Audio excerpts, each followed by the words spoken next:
Everyone. তো আজকে আমার কলেজের লাস্ট এক্সাম। এই বছরের প্র্যাকটিক্যাল এক্সাম এখনো বাকি, সেটা জানুয়ারিতে হবে। তো একসাথে রেডি হওয়া যাক। তো আজকে আমি পরবো এই কার্গোটা, যেটা আমি এই হংকং মার্কেট থেকে নিয়েছিলাম। এই সোয়েটারটা, সেটা আমি এক্সপ্ল্যানেট থেকে মাত্র 100 টাকায় নিয়েছি। আর ভেতরে লেয়ারিং করার ইচ্ছা আছে এই শার্টটা দিয়ে, জানি না কেমন লাগবে। তো চলো রেডি হয়ে আসি।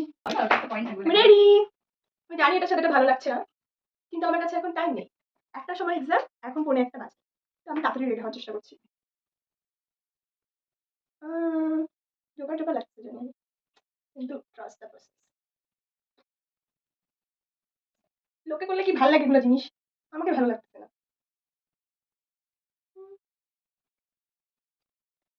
ট্রাস্ট দ্য প্রসেস দিয়া। তো খারাপ লাগছে না, আমি জানি। আমার নিজের ভালো লাগা দিয়ে কথা। এর সাথে পেয়ার করবো এই কানের গুলো, বউ কানের, যেটা 30 টাকা দিয়ে কেনা। টাকা দিয়ে কিনা, বেশি টাকা লাগছে। 30 টাকা ইন্ডিভিজুয়ালি মাত্র বাড়তো, কত বেশি লাগছে।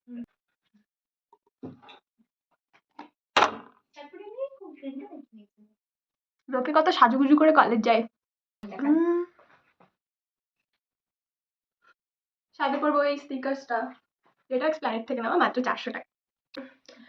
চুলে আমি বেশি কিছু করি না, চুল অনেক স্ট্রেচ, আমাকে চুল ছেড়েই ভালো লাগে। আমি রেডি।